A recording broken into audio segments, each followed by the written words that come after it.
Foundation Cigars make some lovely smokes, and certainly the Olmec has been for me something that I now do on the regular. I buy them by the box, but I haven't had a chance to do this yet. This is the Aksum. It's Eat, Drink, Smoke. I'm Tony Katz, and that right there is America's favorite amateur drinker, Fingers Malloy.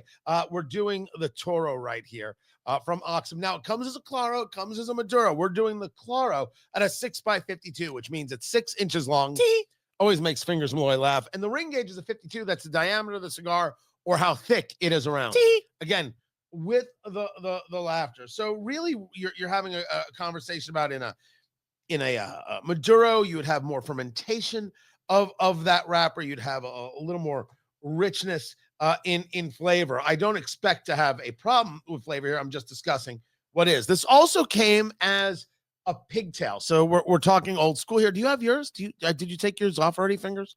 Your yes, pigtail? I ripped it off with my teeth, and by teeth I mean I cut it with. So the pigtail, it like curlicues up, and so you're supposed to just bite that off, and then it'll open up, and there you go. You're set. You don't have to cut it. I know some people would argue that in a true old school way, you got to bite the cigar off. You got to bite the cap off, and that's how you do it. It isn't how you do it. You can do it any way you want. I have had people tell me Guy Fieri told us you have to bite the cap off. That's what you do. Otherwise, you're not serious. And I said, gosh, you make good food, because he was wrong about that. He's right about many things. He's wrong about that. They were right about the knuckle sandwich. It's doing very well. That's his cigar with Eric Espinosa and Espinosa cigars. But you want to bite it off. You want to cut it off. You do what you want. It's your life. I remember talking to the town crier one time. And you spoke to the town crier? The town crier. And he said to me, and I'll never forget this, Tony. Did he say? What did he say? He said, don't bite the cigar that feeds you. And I'll never forget that. Stuck with me my entire life. And why would you? He just told you last week, though, right? Yeah, it's true. So just lighting this up, going to get into the first third of the cigar. You want to take this.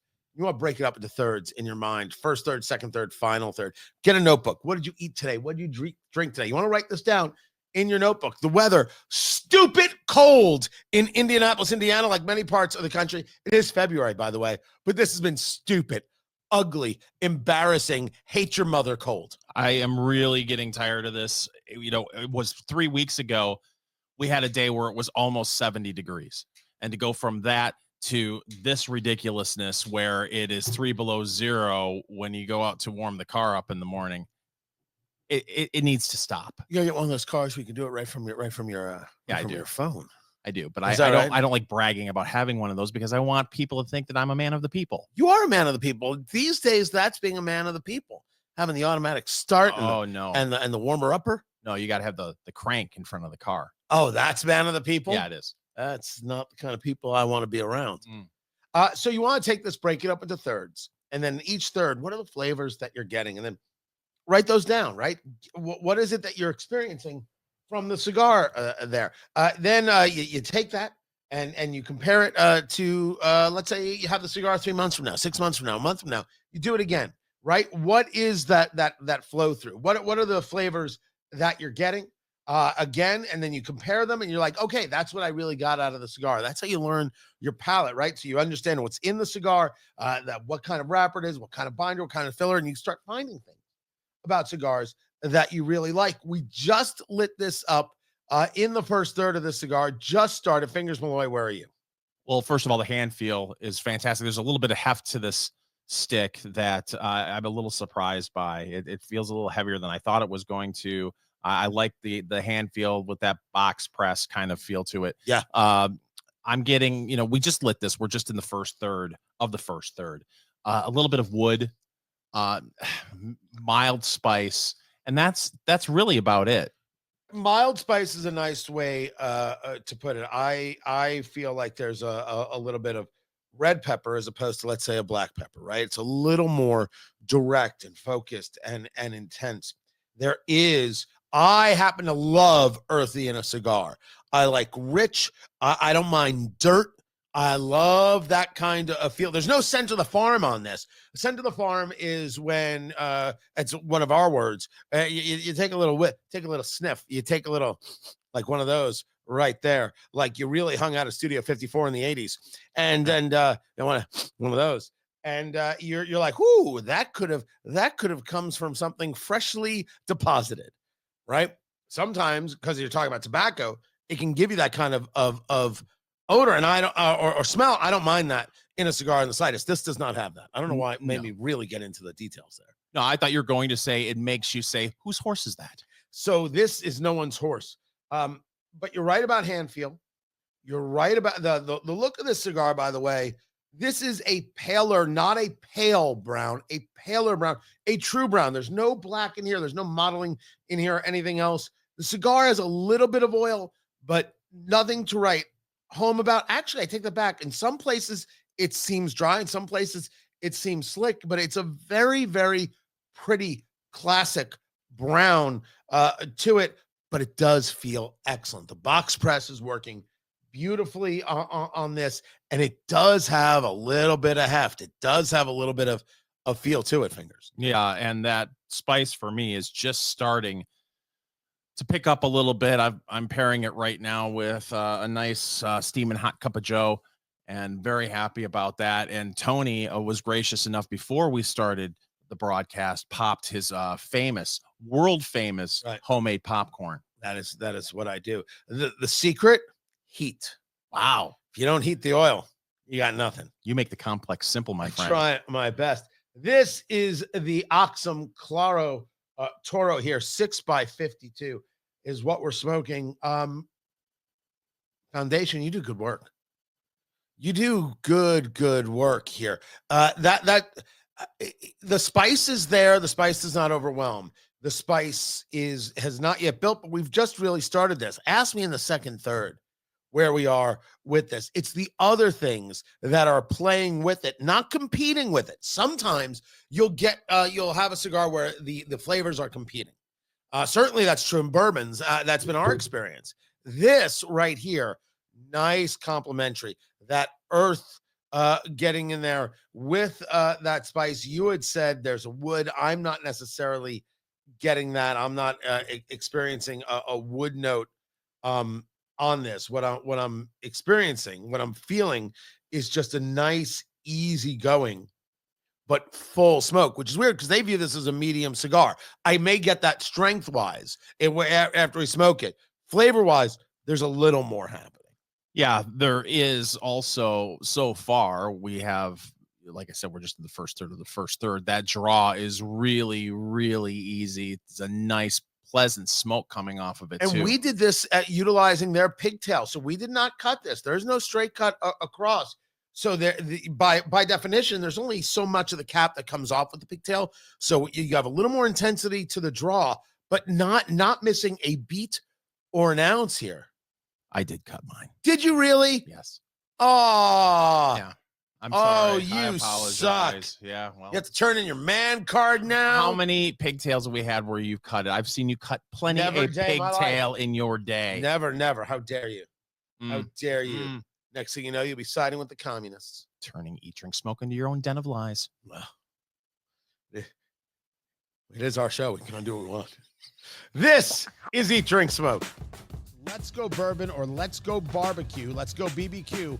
Both are available at Amazon.com. You want to learn all the tips and tricks about barbecue, understand it, ways to make it great, get Let's Go BBQ, and the bourbon reader you've always needed, just the basics, just the facts, ma'am. Let's Go Bourbon. Both are available at Amazon.com. Guys, I don't know how to say this to you, but I'm not much of a chain restaurant kind of guy. What? Turns out Tony here is not so much into the chain places. Tony likes something that's a little unique, a little different, a little off the beaten path. Not so much with the chains, unless, of course, we're talking about Arby's. Really? It's Eat, Drink, Smoke. I'm Tony Katz, and that right there is America's favorite amateur drinker, Fingers Malloy. I just say that because I discovered not too long ago that for some reason Arby's has me blocked on X. Do they really? Yeah, I have no idea why. Oh, we can help. We can create a whole thing. Fix that, Arby's. The only thing I can think of is we did a review of one of their sandwiches on the radio, and we had a good relationship, me and the folks at Arby's. Yeah. At one point, I said, "Hey, nothing. Nothing makes David Putty's Valentine's Day quite like a trip to Arby's. They retweeted that and said, high five. High five. And then they blocked me. Blocked me. This guy. Wow. Do you block you say, and it's true. I am America's favorite amateur drinker. Right. But I'm a professional fast food eater. Right. And they blocked me. Honestly, I don't even understand America anymore. I don't either. Whole places totally lost on me.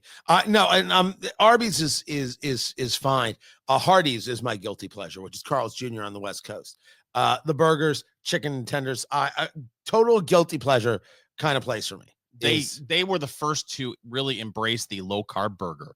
Yes, the lettuce wrap. Yeah, you can do it with the lettuce wrap.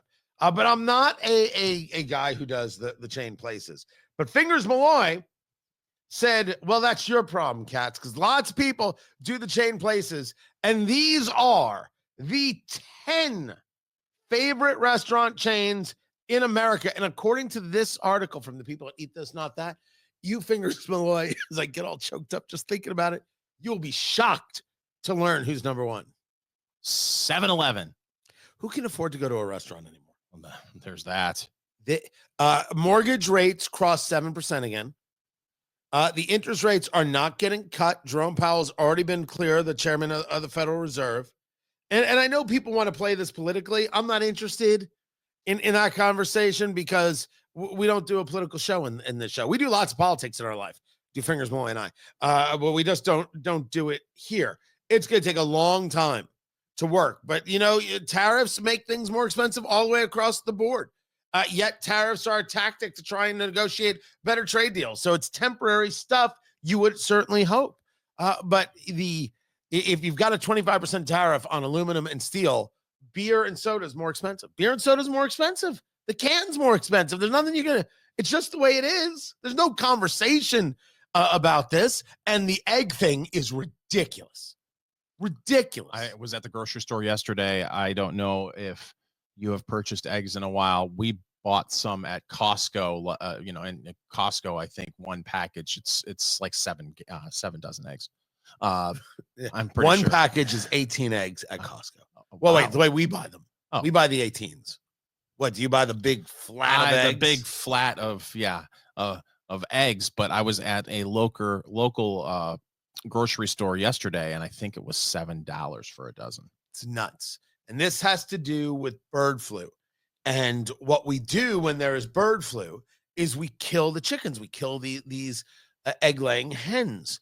And there is a farmer, a rancher, farmer out of Michigan who was asking the question, why do we continue to do this? Why can't we vaccinate the chickens for bird flu like we vaccinate them for other things?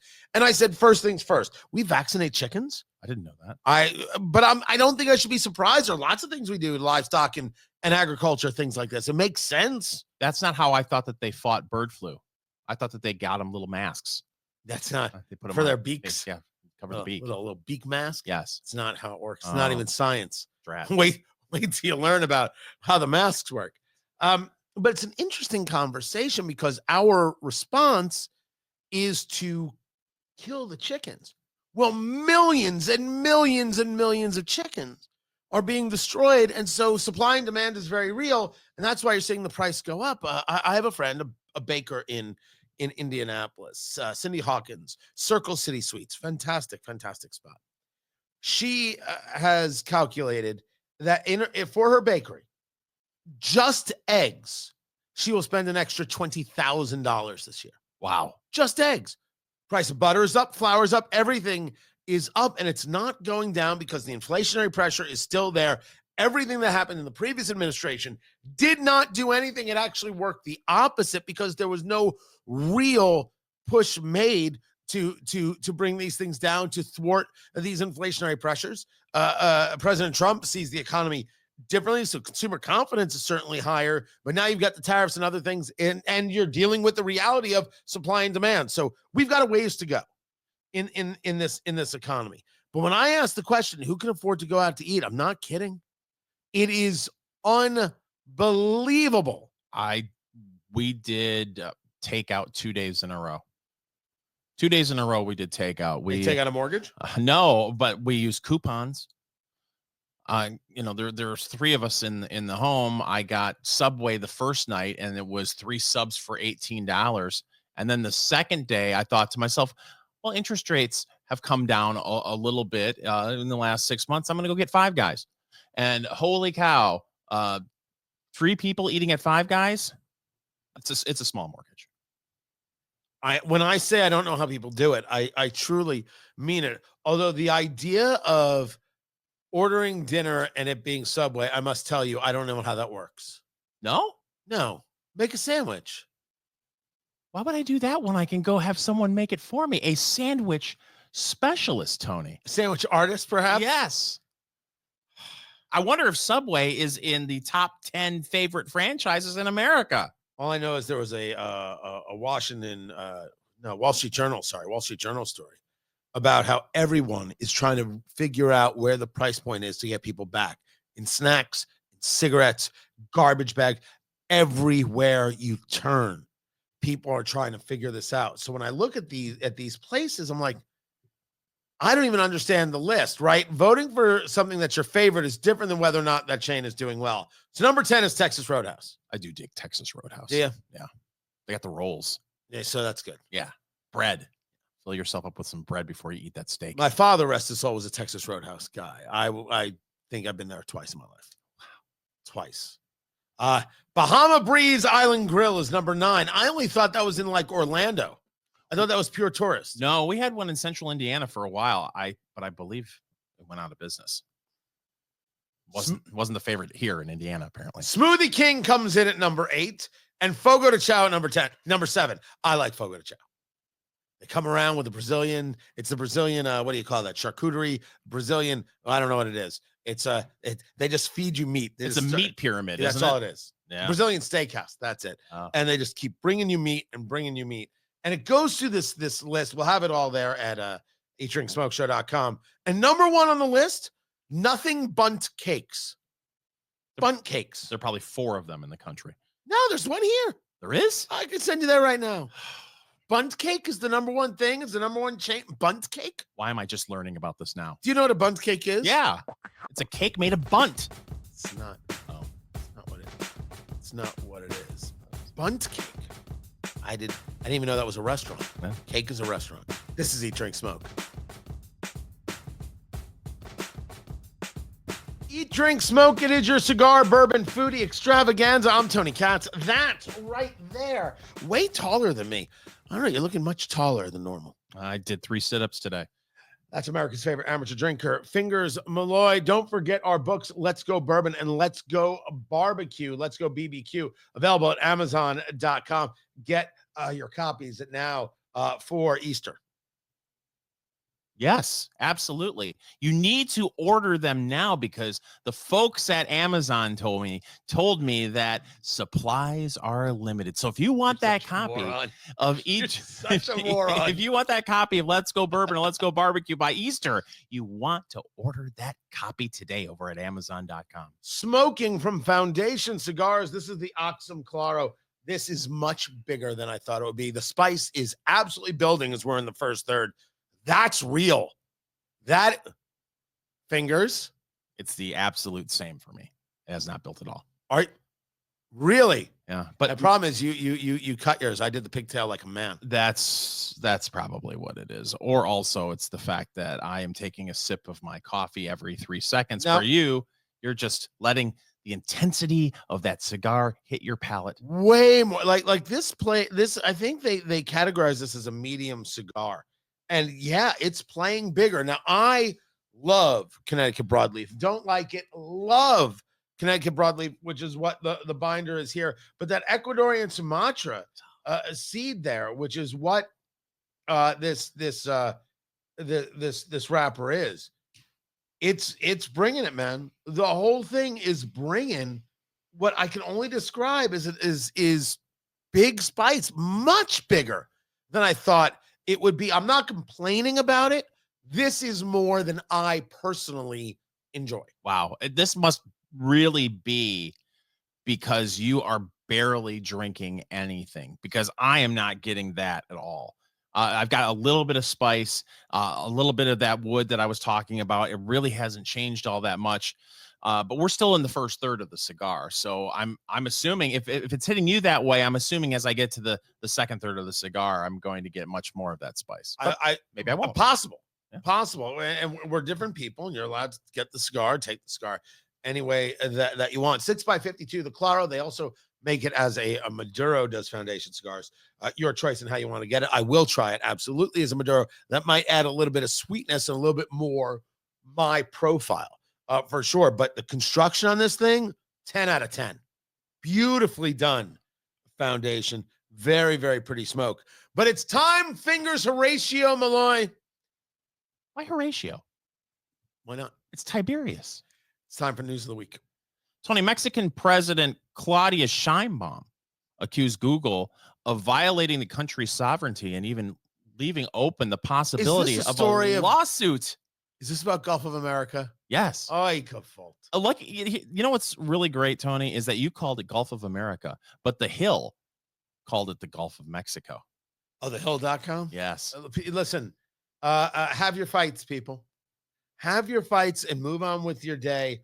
I would rather talk about Taylor Swift and Travis Kelce. That's how much I don't want to be a part of this. What I object to is the irrational argument that things cannot be renamed. Things get renamed all the time. Fingers Malloy, you may not know this, but I consider myself a part-time geography and history buff. You're a buff? So what I can tell you is that in days of yore, and when I say days of yore, let's call it 40 years ago, there used to be a country called Yugoslavia. Go on. And now there is no country called Yugoslavia. Did they quit? Well, they didn't so much quit as they broke up. Oh, so there's a possibility, like the Beatles, that there will be a reunion. Well, if Lorne Michaels couldn't bring them together, who can? But the point is, things get named and names get changed. Istanbul was once Constantinople. I went to school with the Constantinople. You did not. Oh, that's tough. The moral of the story is these things do change, and this is not surprising. It's like when there was a whole big fight about whether or not we should rename army bases, right? There was a whole big thing about renaming. And this goes along, for example, with what happened in the NFL with the Washington Redskins being the Washington Commanders. Commanders is a terrible name. There was nothing wrong with the Redskins name. And certainly there were Native American tribes who were like, why are you erasing us?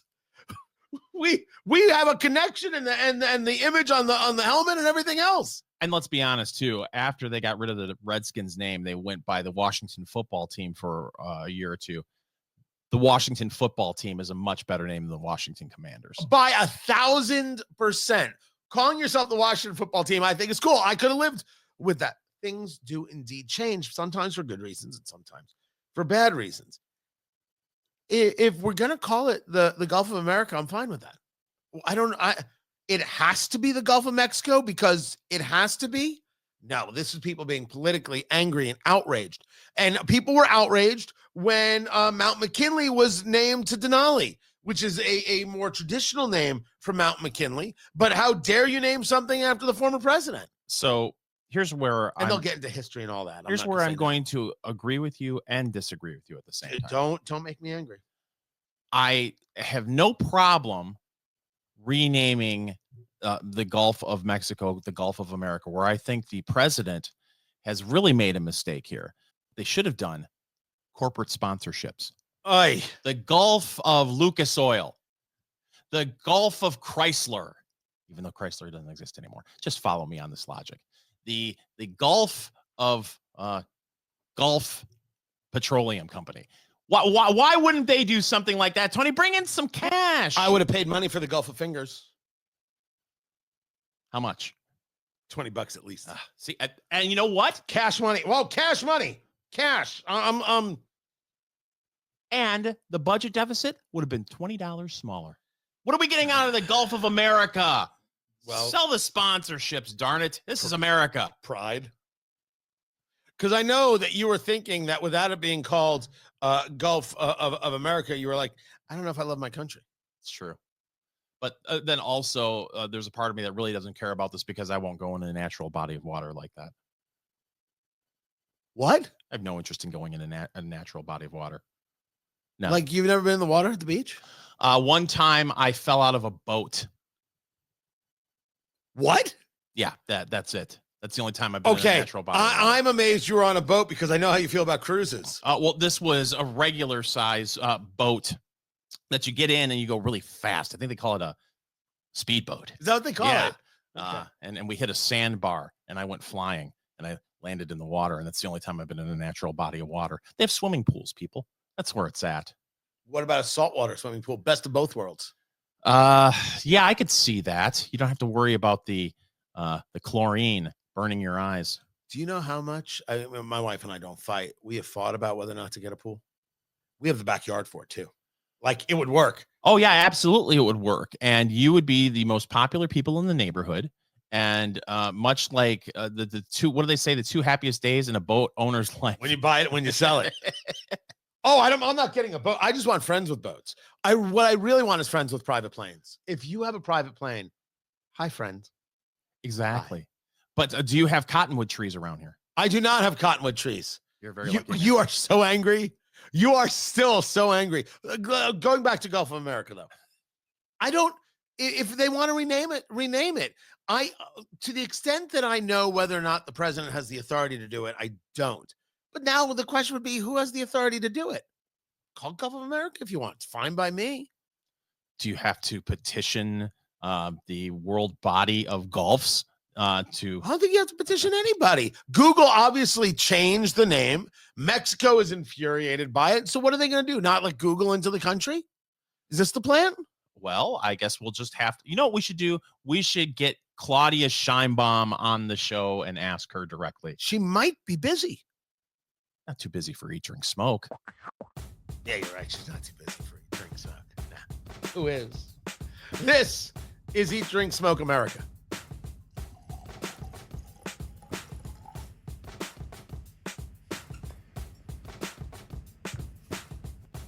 Continue I do to try and find a well-priced bourbon, which is difficult because everything is so incredibly expensive these days. But the pursuit is part of the fun. It's Eat, Drink, Smoke. I'm Tony Katz, and that right there is America's favorite amateur drinker, Fingers Malloy, and came across the Paddleford Creek out of Minnesota. Paddleford Creek coming in at 41.5% alcohol by volume, or 83 proof. Sorry, no applause from Fingers Malloy.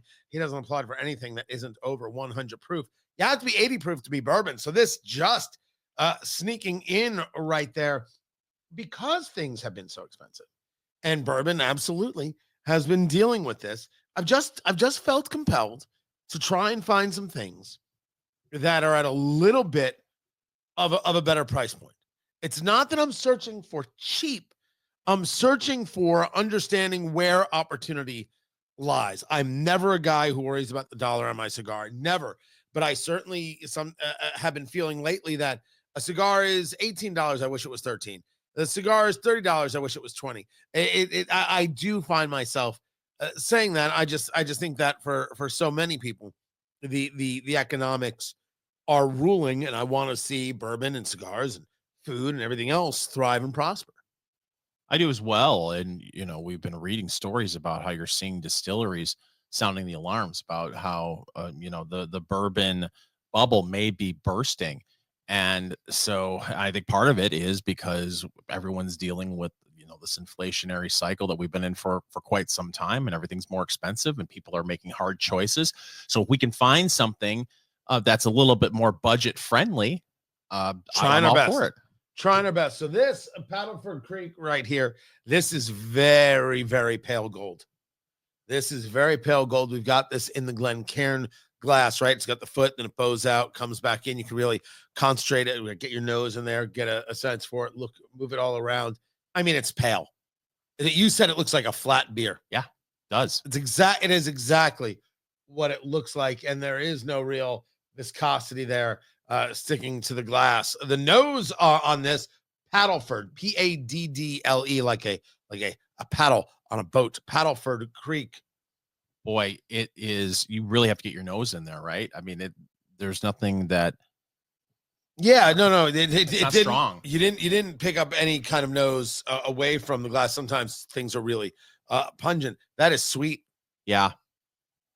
There's if you really get in there, there's a touch of ethanol, but you got to really want it. You got to really want it. Because you said that. I was incept actually you? well, no, my first thought was it was a hint of citrus, but it may very well be ethanol. But you have to really get your nose in there to get that, right? Yeah, you got to get in all the way. I am getting some oak. Yeah, and maybe, and that citrus, and then maybe that's almost frosting. Yeah. Right. It's vanilla. It is sweet. I wanted to go with what you would traditionally get out of a bourbon, maybe some caramel or brown sugar, but that's vanilla. Yeah, it is. But fingers, enough sniffing. Okay. Are you ready for this? Tony, I've been ready for this all week. Fingers Malloy is going to do what's known as the Kentucky Chew, moving around the palate, get a sense of the flavors. Sometimes you want to take 2 sips. The first one to really set the taste buds. The second sip to really help you figure out whether or not where those flavors are. Fingers, what say you on the Paddleford Creek? It's very, to me, it is sweet, but that vanilla isn't quite there the way it was on the nose. There's a nice bit of oak. There's a little bit of spice, and then something herbal. I don't know. I don't know. Well, you try. See what you think. I will go in. I will go in right here, Fingers Malloy. This is Paddleford Creek. This is 83 proof out of Minnesota. I really don't know much more about them. I did some searching, and a bunch of other people are like, yeah, we don't know much more about them either. It could just be a branding thing for all I know. Paddleford Creek. Here we go. Go on. He's going in, ladies and gentlemen. He's doing the Saginaw swish. There wasn't really much of a sting on the tongue. The real not any burn in the chest. I'm getting maybe a little. No, I don't know what that is. This is, to me, there's not a lot of strong notes coming from this. No,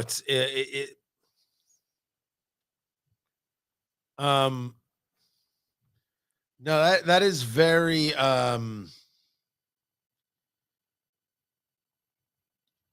wonder what the age is on this, because that is very, very young. Yeah. Now I want to make sure we're clear that this does not say straight bourbon, right? Mm-hmm. So this is going to be a younger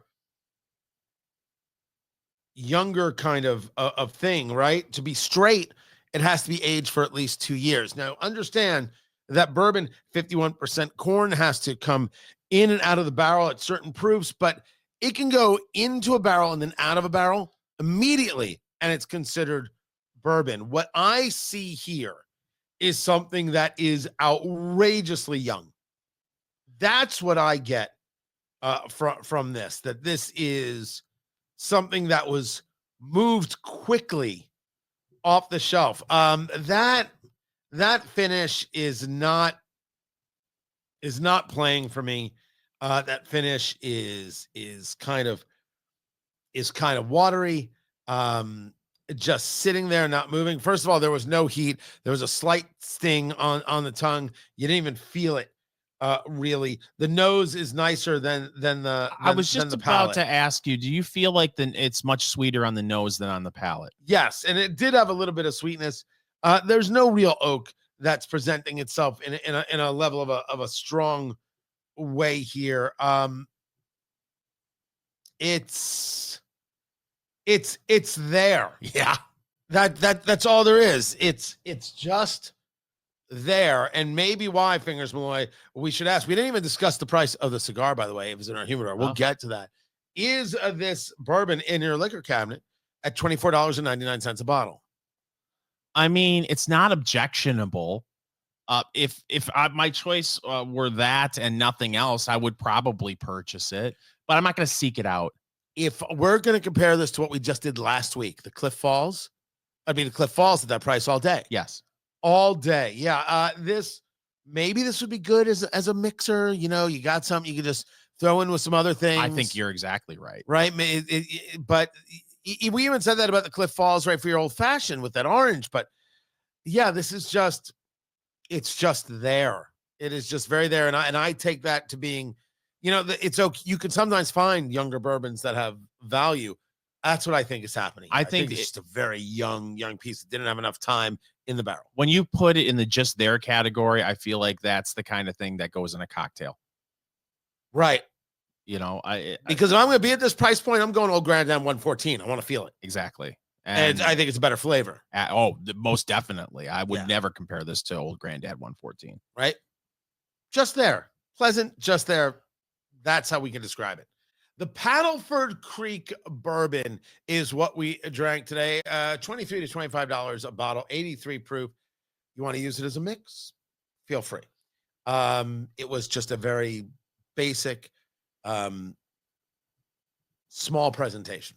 That's it. I'm not saying there isn't a place. There could be a place in your liquor cabinet for it. As for the Aksum, AKSUM, right here, I'm a little choked up. Finish up. The Aksum is a cigar that we both enjoyed. $15 a stick. We're both not sure that it's in our humidor. Thanks for listening. We'll be back next week with an all new Eat, Drink, Smoke. Follow Eat, Drink, Smoke on social media, on Twitter at Go Eat, Drink, Smoke, on Facebook, facebook.com/Eat, Drink, Smoke, and Instagram at Eat, Drink, Smoke Podcast.